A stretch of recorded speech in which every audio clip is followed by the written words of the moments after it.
না, আল্লাহর ভাষায় আসলে সত্যবাদী কারা, কাদের সাথে থাকার জন্য কোরআনের নির্দেশ আছে, আর কারা আল্লাহর ভাষায় মুত্তাকি, যাদের ভেতরে এই দুনিয়ায় 10টা গুণ থাকবে তারা আল্লাহর ভাষায় সত্যবাদী, আর এরা হচ্ছে মুত্তাকি।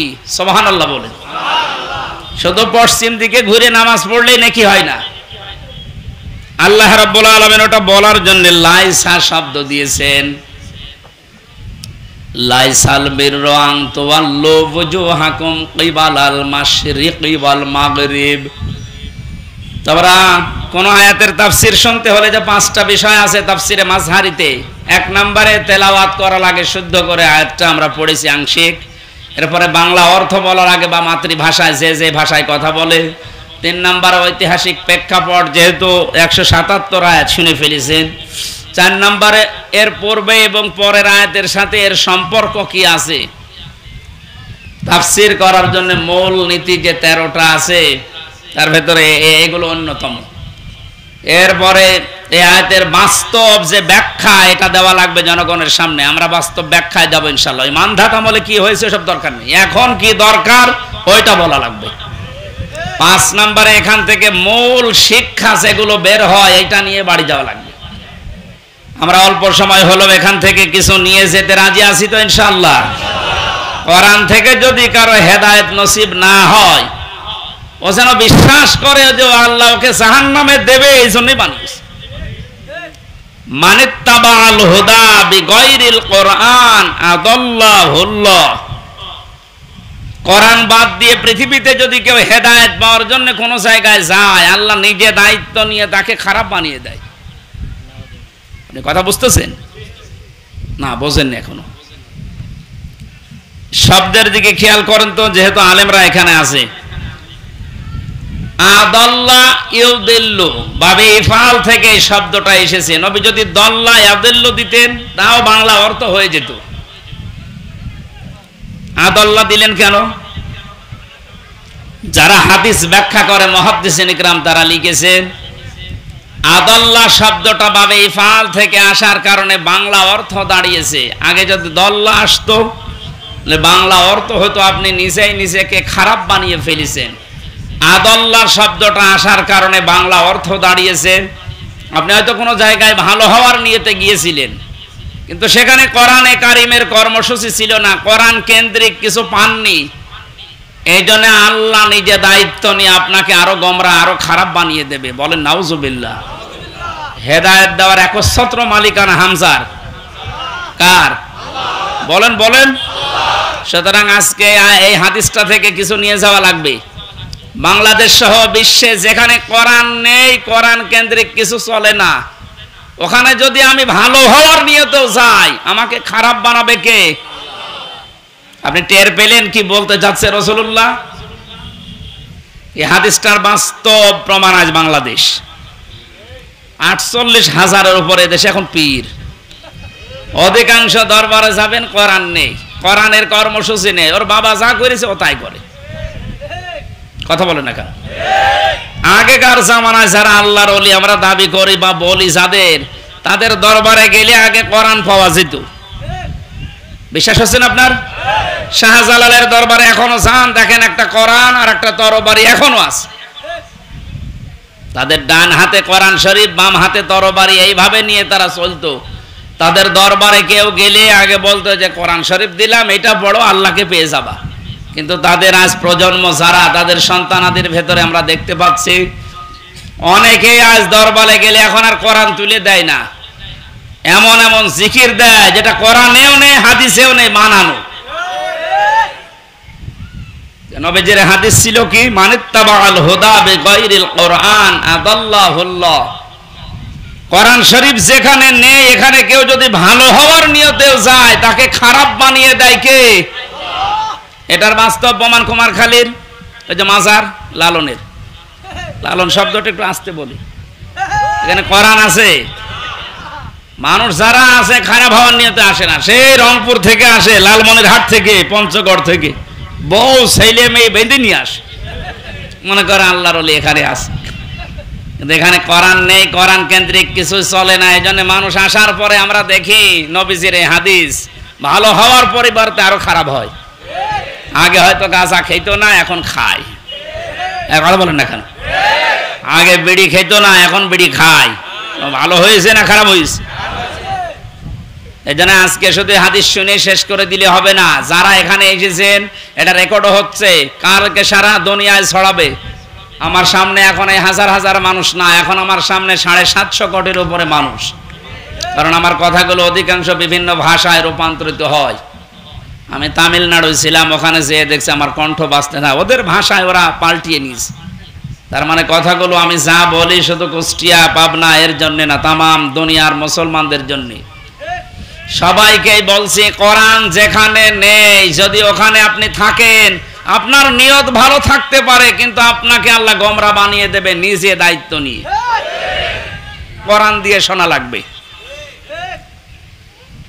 বিভিন্ন জায়গায় যাবেন, পীর সাহেবদের দরবারে গেলে আয়াত পড়বে, ইয়া আইয়ুহাল্লাযীনা আমানুত্তাকুল্লাহা ওয়া কুনু মা'আস সাদিকিন। হে ঈমানদারেরা, আল্লাহকে ভয় করো আর তোমরা সত্যবাদী যারা, সাদিকিন যারা, তাদের সাথী হও। এ কথা শুনেছেন কোনদিন?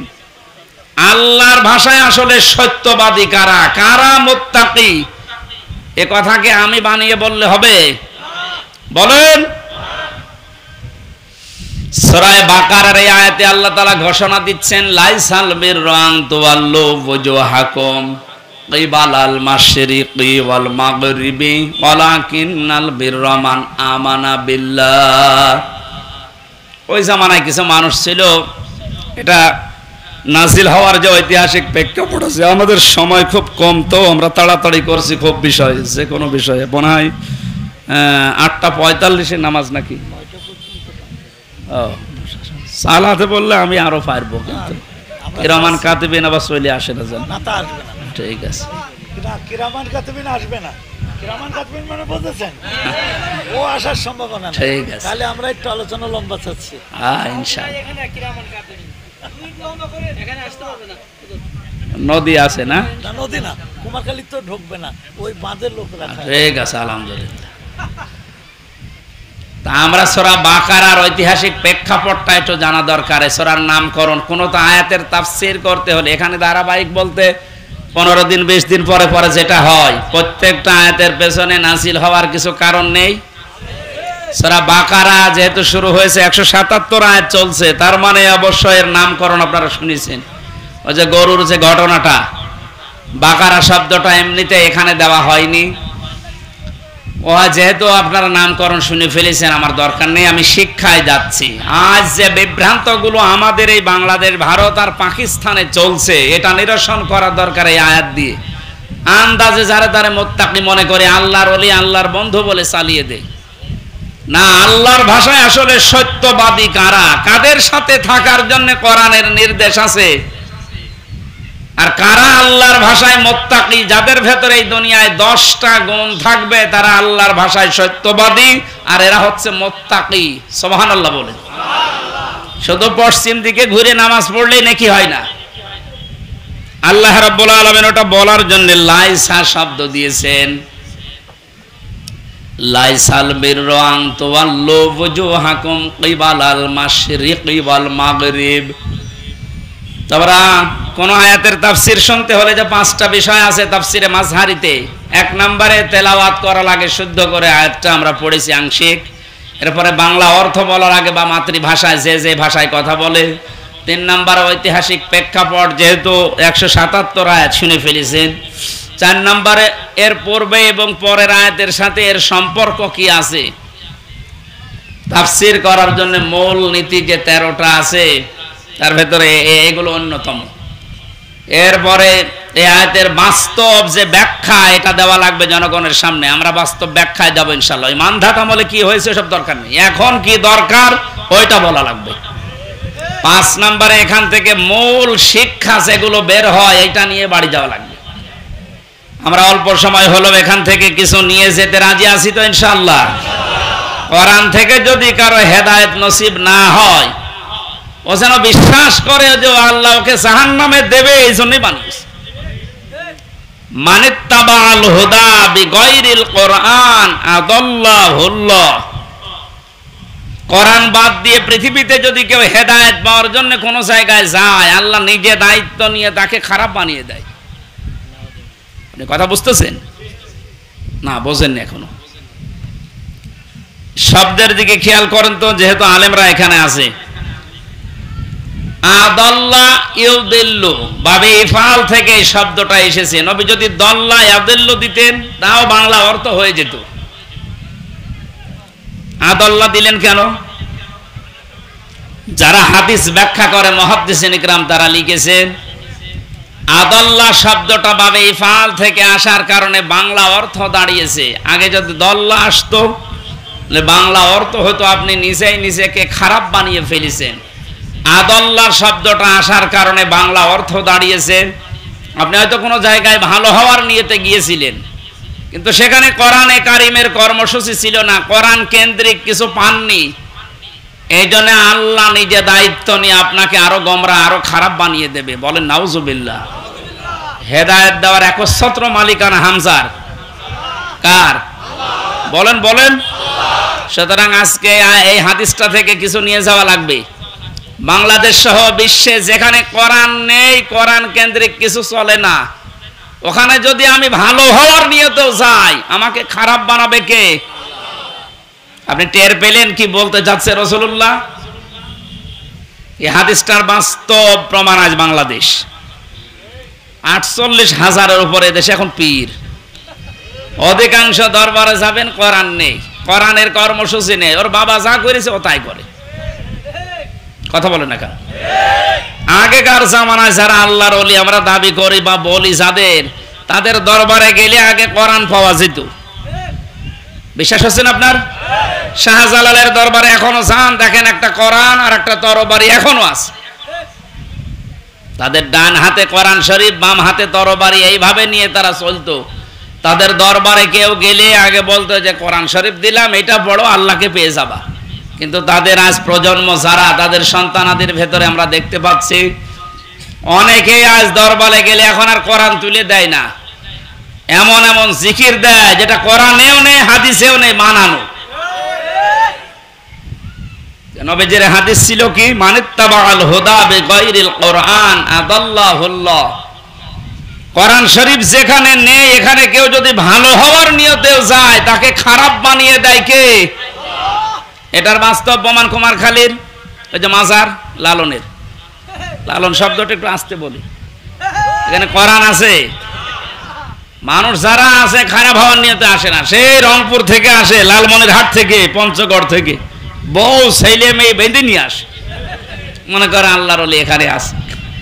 কিন্তু এখানে কোরআন নেই, কোরআন কেন্দ্রিক কিছু চলে না। এই জন্য মানুষ আসার পরে আমরা দেখি নবীজির এই হাদিস ভালো হওয়ার পরিবর্তে আরো খারাপ হয়। আগে হয়তো গাঁজা খেতো না, এখন খায়। কথা বলেন না কেন? আগে বিড়ি খেতো না, এখন বিড়ি খায়। ভালো হয়েছে না খারাপ হয়েছে? এই জন্য আজকে শুধু হাদিস শুনে শেষ করে দিলে হবে না। যারা এখানে এসেছেন এটা রেকর্ডও হচ্ছে, কালকে সারা দুনিয়ায় ছড়াবে। আমার সামনে এখন এই হাজার হাজার মানুষ না, এখন আমার সামনে 750 কোটির উপরে মানুষ। কারণ আমার কথাগুলো অধিকাংশ বিভিন্ন ভাষায় রূপান্তরিত হয়। আমি তামিলনাড়ু ছিলাম, ওখানে যেয়ে দেখছি আমার কণ্ঠ বাজতে না, ওদের ভাষায় ওরা পাল্টিয়ে নিয়েছে। তার মানে কথাগুলো আমি যা বলি শুধু কুষ্টিয়া পাবনা এর জন্য না, তামাম দুনিয়ার মুসলমানদের জন্য। সবাইকেই বলছি কোরআন যেখানে নেই, যদি ওখানে আপনি থাকেন আপনার নিয়ত ভালো থাকতে পারে, কিন্তু আপনাকে আল্লাহ গোমরা বানিয়ে দেবে নিজে দায়িত্ব নিয়ে। আজকে সিদ্ধান্ত নেওয়া যাবে না যেখানে কোরআন নেই ওখানে আমি আর যাব না। যেই দরবারে কোরআন নেই ওই দরবার যদি আমার বাবাও চালু করে থাকে ও দরবার আমি নেই। যেই দলে কোরআন নেই ওই দলের প্রতিষ্ঠাতা যদি আমার বাবাও হয় ওই দলে আমি নেই। এটা একটু আস্তে বলে, এত জোরে বলে হবে? ওই দেখেন সব ফেটে ফুটে চলে যাচ্ছে। এই জন্য বলছিলাম এটা একটু আস্তে বলে। আমি জানি এ কথা এই সামিয়ানার বাইরে আর যাবে না, কারণ আপনারা মানতে পারবেন না। মানতে পারলে আমি আয়াতে হাদিসের শিক্ষাটা বলবো। মানতে পারবেন না? আমার বিশ্বাস হচ্ছে না।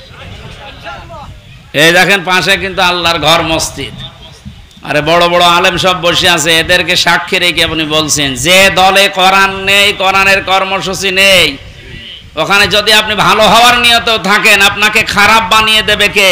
আল্লাহ। এটা তো আমার নিজের স্বার্থে বলছি আমি নাকি?